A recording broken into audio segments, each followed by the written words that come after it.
بسم اللہ الرحمن الرحیم۔ حکیم الامت علامہ محمد اقبال کے یوم وفات پہ ان کے درجات کی بلندی کے لیے میں اللہ تعالیٰ کے حضور دعا گو ہوں۔ اس کے ساتھ ساتھ میں مفکر پاکستان کا احسان مند ہوں، جن کی سوچ کی وجہ سے آج ہم ایک آزاد ملک کے شہری ہیں۔ پاکستان دنیا کا ایک خوبصورت ترین ملک ہے۔ اللہ تعالیٰ نے بہت ساری نعمتوں سے اسے نوازا ہے، اور سب سے اہم جو نعمت ہے وہ یہاں کے لوگ ہیں۔ اور اس لوگوں میں جو میجر شیئر ہے وہ نوجوانوں کا ہے۔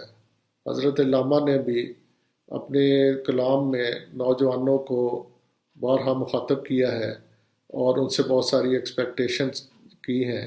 کبھی وہ انہیں شاہین کہہ کے پکارتے ہیں، کبھی وہ انہیں مرد مومن کہتے ہیں، کبھی مجاہد کہتے ہیں، کبھی مین آف خودی کہتے ہیں۔ علامہ فرماتے ہیں، محبت مجھے ان جوانوں سے ہے ستاروں پہ جو ڈالتے ہیں کمان۔ موجودہ ملکی صورتحال میں جو ہمیں چیلنجز ہیں کووڈ-19 کی وجہ سے، یہاں نوجوانوں کا کردار بہت اہم ہے، اور الحمدللہ گورنمنٹ کی کال پہ بہت سارے نوجوانوں نے اپنے آپ کو والنٹیئر کیا ہے۔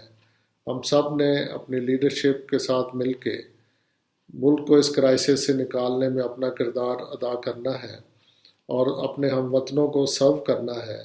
اس کے ساتھ ساتھ حضرت علامہ کی تعلیمات کے مطابق ریسرچ پہ، انوویشن پہ توجہ دینی ہے، تاکہ آئندہ ہم ان آفات سے بچ سکیں۔